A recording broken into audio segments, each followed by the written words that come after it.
matter of fact, 2 Sundays ago it was written up in a full-page article in the New York Times about advances in photography. And this is one of the images that he let me use this thing because it shows that even today people are still working on it. As a matter of fact, after about the beginning of the 20th century, the interest in the Lippmann process, which had been very high up to that point, kind of diminished, and it was quiescent until about 2000, at which point people started getting interested in it again. And as a matter of fact, there were a lot of people around the world working on basically the Lippmann process for color images. And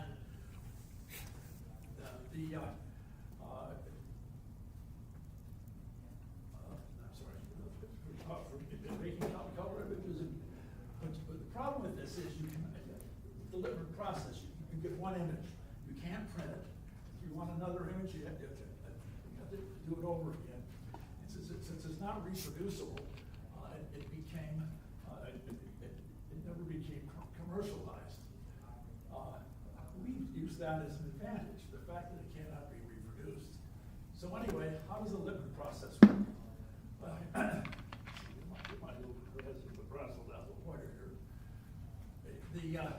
Basically, you focus the image on this plate, and this plate consists of a glass plate with a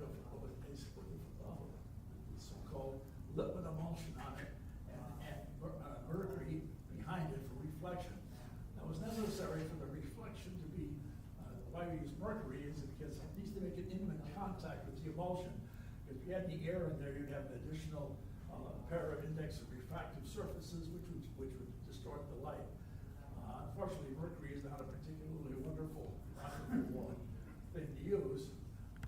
There are other ways to beat that, but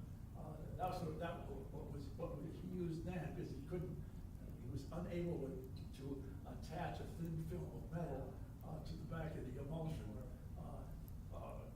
without having air bubbles in between. Anyway, so what happens? Here's this plate expanded. The light comes in. It goes through the film. It reflects off the mercury, and since it's conductive, the electric vector is 0, so it gets a perfect reflection. And then it adds or subtracts, and it makes basically standing waves. And the place where the intensity is the most, the film is exposed. And of course, shorter wavelengths, here's purple, green, this one in the middle, and the spacing is different. So, try the next guy. And this is actually a picture. This is the actual gadget that Lippmann used to do it. And here's his sketch of it. And here's a mercury bottle, and here's the backing, and you put the plate in here, and the image comes here. Well, it's described over here. This is the glass plate, which is here, and again you can see the different spacing of the exposure. So this is basically why this is important, because it's archival and it's permanent. People say, well, maybe silver images are not so stable, but they are stable. Not only the Lippmann plate's still around and the same, but there are actually glass plate negatives that go back to Civil War times that haven't changed at all. So this is another example of how the waves interfere. And next, and this is an expansion of that. You can see where the amplitude is the most, the little particle exposed. This was actually drawn from an actual microphotograph, photomicrograph, and shows the exposed gold, silver, halide particles. So here this is some of the principal advantage of doing this, and I might point out that we did send some of these images, some of our media up in into the International Space Station for 9 months to see if there was any effect of space location on its performance. And nothing happens. Nothing happened. It was identical to when it went up.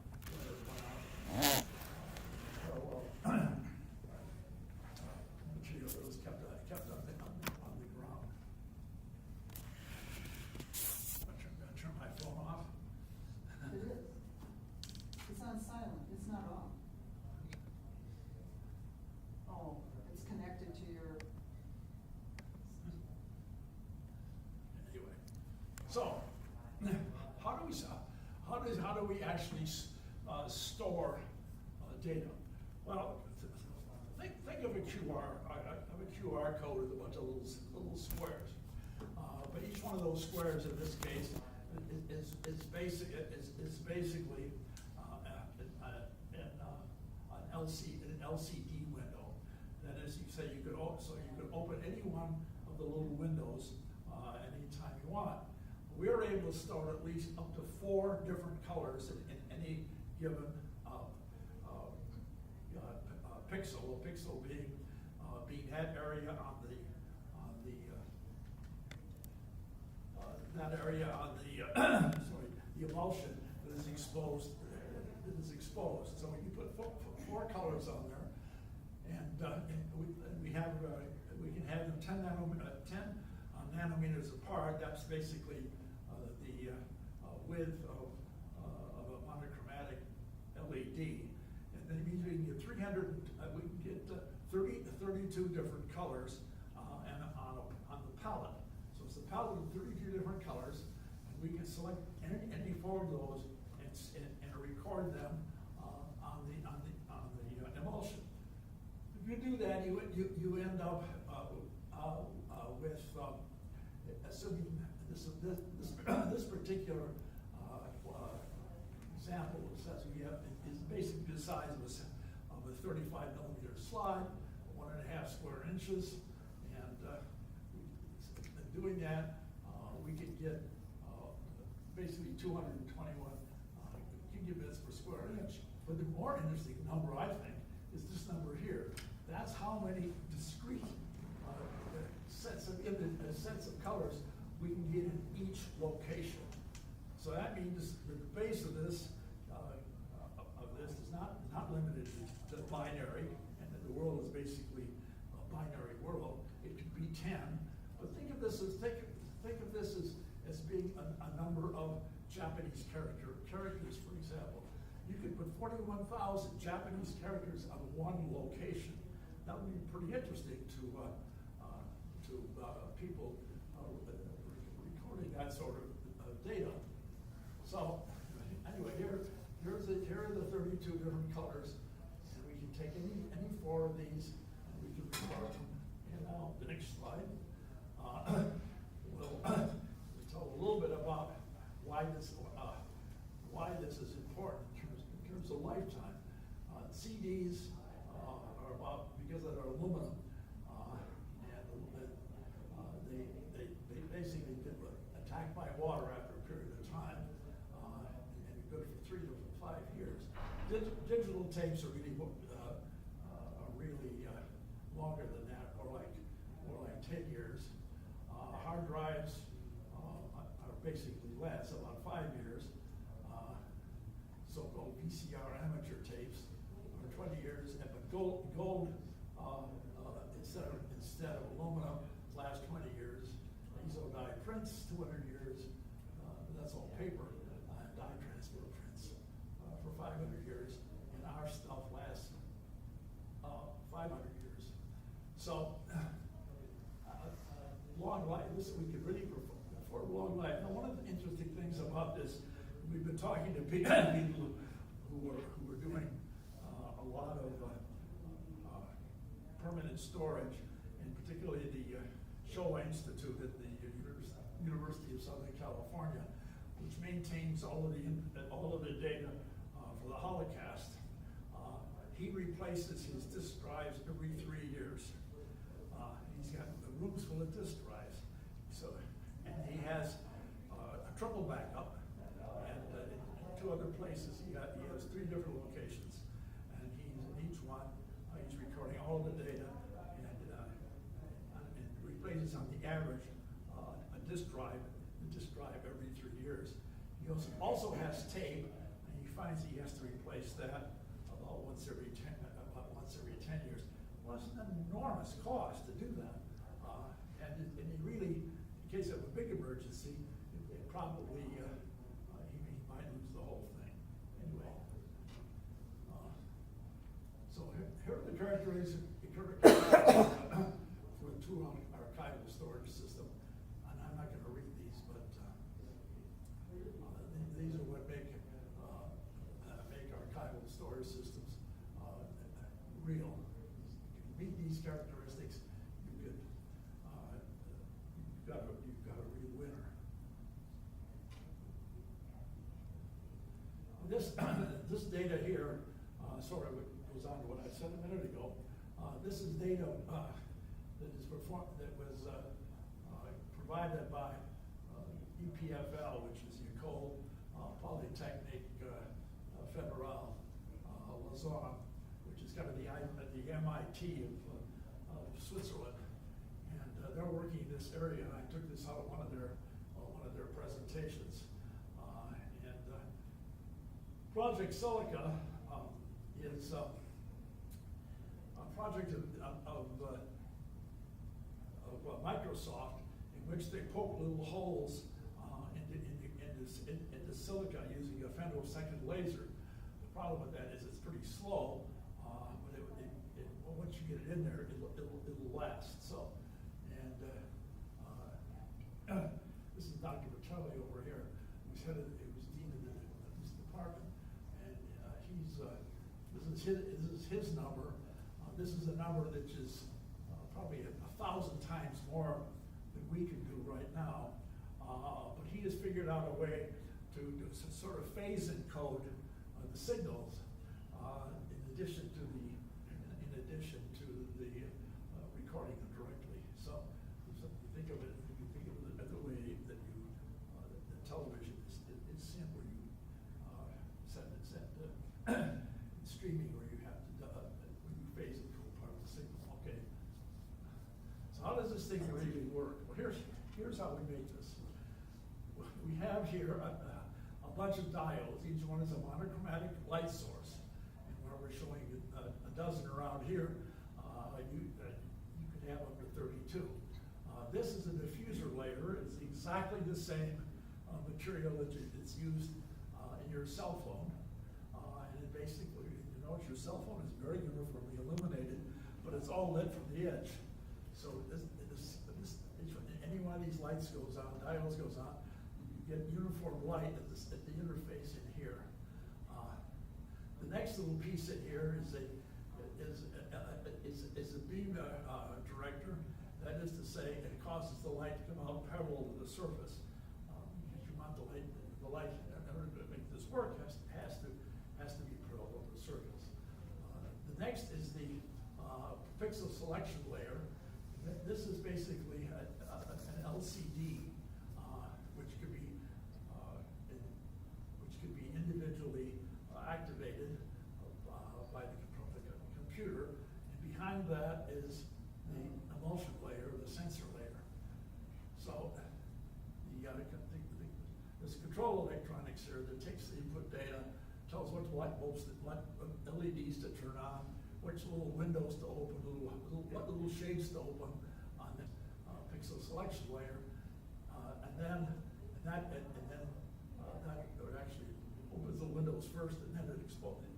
And then it gives a shot of light and exposes the medium. Okay. In this picture, I pulled that piece out of it here. So here's the beam director, and here's the actual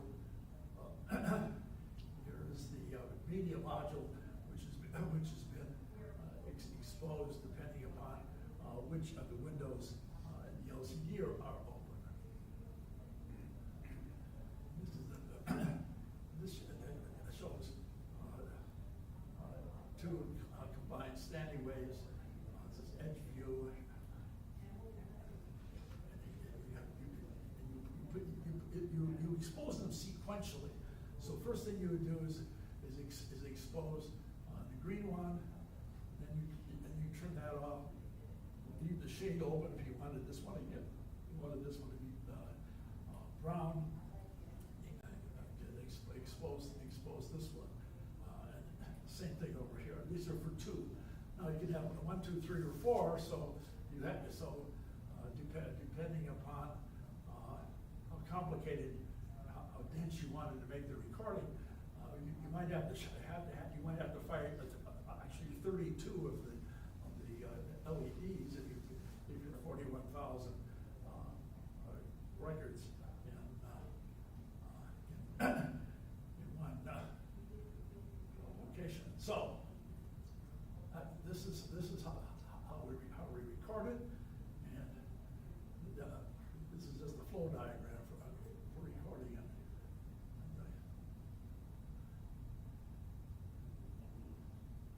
So this the data is received, and the permutation algorithm select the wavelengths to be recorded. Open the windows, turn on the lights, expose the media, and form standing waves, and they end up being stored in the media. Now, there's no alternative form factor we've been thinking about. This is open. This is open system recording, and so you can make this any way you want. But one of the things you could do is on a plate like this, in addition to having the data, you could have text to tell you how to read the data. Because one of the problems we have with disk drives and even tape drives today is that they have proprietary encoding systems, and unless you know what they are, you can't read the data. So you're stuck with whoever made the disk drive or the tape drive. This doesn't have that problem. Here's the information that tells you how to decode this data. So.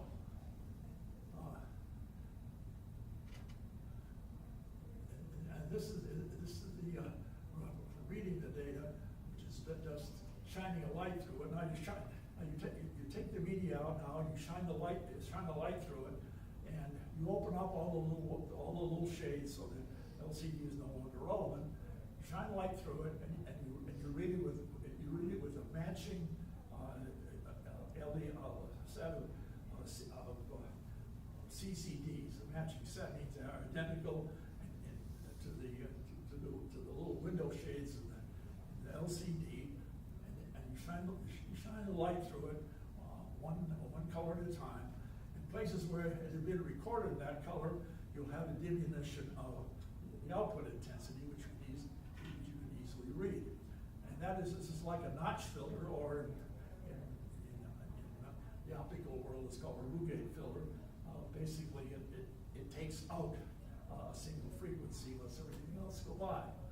So that's how the data, and then you just run it through the algorithm upside down or backwards, and you reconstruct the data you started with. So that's how this works. And any questions? Yes, sir.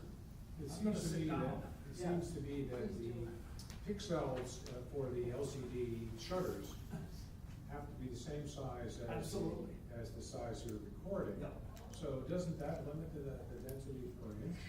Oh yeah, it does. That does. Yeah, we get a lot more. We need more than 1 bit per. Right, but I mean, still, that ultimately it's the resolution of the shutter. Absolutely. That is Well, I'd like to point out that we're using stuff that's made for the cell phone business, and the latest cell phones have 11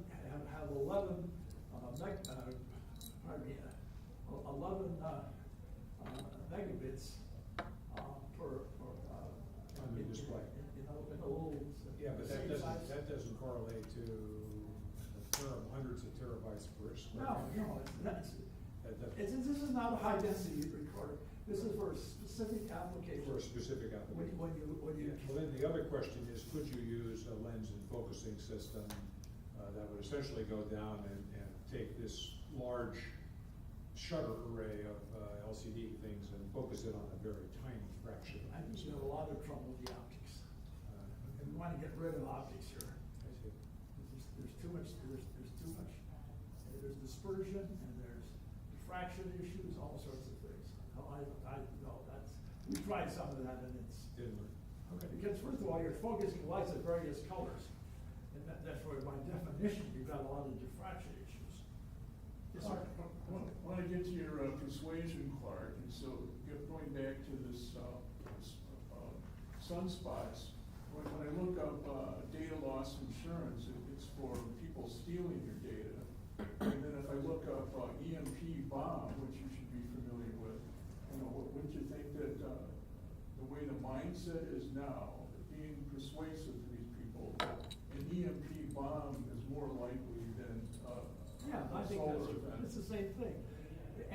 As a matter of fact, Chris pointed out to me when we discussed this earlier, he said, no, this is an insurance policy. And that's what it is. And how receptive are these people that you talk to about that? We haven't talked to anybody about that. Well, Is it above the threshold of pain when they hear that? No. Well, people don't like to pay for insurance. the number one issue is that the people who are in the archiving business Don't have- really want it, but the people in the archiving business have no money. I mean, basically, if you think about all the things that museums don't have money. Library of Our Congress. Library of Congress doesn't have money. The people who want 500-year storage, the Center for Railroad Photography and Art right here in Madison. Well, see, the We love it. paradigm that they say, don't mention climate change or global warming because that's above the threshold of pain. And what you should be talking about is resilience. And so I would think that should be a universal argument to talk about resilience, and it sounds pretty scary, Clark. It is. We don't have any, we don't have any defense against the Carrington event right now. Pretty much zero, unless you have, camping equipment, that you're gonna be better off than anybody else in the room.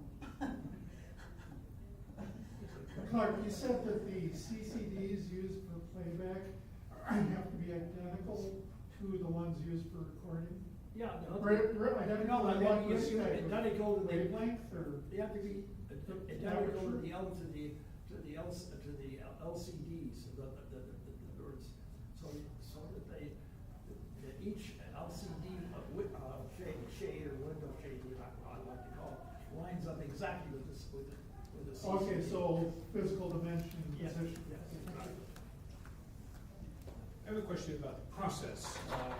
So this is, the original Lippmann process was this mercury on back of the emulsion, probably on a glass plate, the emulsion's on a glass Yeah, plate. yes.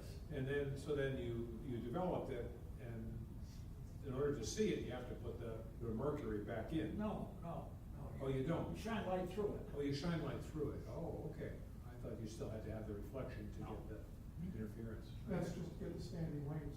Yeah, no, standing. Yeah, I think that is in terms of standing waves. Okay. Well, the standing waves happen when there's a reflection on the other end. Yeah, you've already caught this, you've already frozen the standing waves in the emulsion, Okay, so they're there. it's there. You have to Okay. get, if you've ever looked at we got to look at an original in Switzerland, and you have to get the light just right to see the To picture. see it. Yeah. And that's So what's That's required. critical.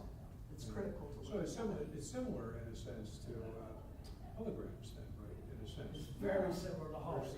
As a matter of fact, the emulsion, hologram emulsion, we have to put it on thicker, but it's basically hologram emulsion. And that's when, there's some problems there because we need high resolution in the emulsion. And you think we get 10,000 line pairs per millimeter, that's an awful lot. Yeah. But the emulsion has to be extraordinarily fine grained, and fine grained emulsion has an issue that it has low ASA rating, let me Low, tell you. yeah, real low it's speed, like yeah. 0.1. So. But that's okay. Well, except that this guy, Kristen Du, says he found a formulation to help that by a factor of 10. Now, that seems like an awful lot, but that would be magical. On the other hand, since you're only gonna record once, you don't really care if it takes a while. Unless you have a lot of data that you want to Well, record. then you just do it in parallel, have one machine. Yeah, or you have more than one librarian or more than a bunch of issues associated with But it. this is a really serious problem. I don't know how this is gonna get resolved ultimately. Have you looked at using multicolored lasers to read it out, scan lasers? We have not. We kinda like the idea of using pieces of cell phones. Because they're cheap. What I know that's the case, but if for writing it, that makes sense, because you want to do write, you want to write a lot of data. But occasionally you want to look at something, you don't want to look at all of it, you want to look at a small piece. Well, you look at the whole thing all at once, and you could read it out very fast. I suspect that the readout speed, that we can overwhelm any computer at the present time. You can read the whole thing out at once. I thought you were at one point talking about DNA, and I remember asking someone Wednesday night at the lab about bit error correction in DNA and cancer. So in your encoding, are you encoding bit error to protect for loss of data, and what is your? Well, that's right, you can't use the usual schemes that are used currently for taping and with disk drives. So you're gonna have to do some sort of forward interleaving of the data in order to do the correction. Yeah, so kind of piggybacking on that, in terms of error correction is meant for data that is mutable.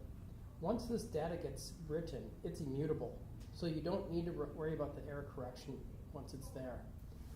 But you do need to worry about the data as it's being written and before it's being written, and making sure that it's not muted along the way.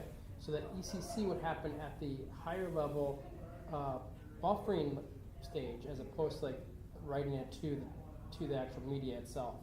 Because once it's written, it's immutable. Like the ECC does not, you don't need ECC. That's a good point. Because disk drives currently basically have a map on the disk of where errors are on the disk, and it tells you where you can't write. So every disk comes with a little map on it.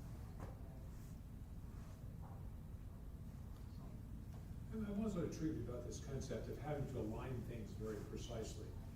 Having done a lot of work with photographic emulsions and trying to align stuff, it's not easy. No. These days, digitally, it's easy because you essentially do the transformations digitally. But I'm wondering, is there some way you could come up with not only the coding of bits, one way, but also a method of putting code on there to allow you to recover for spatial misalignments? So what about using the QR code?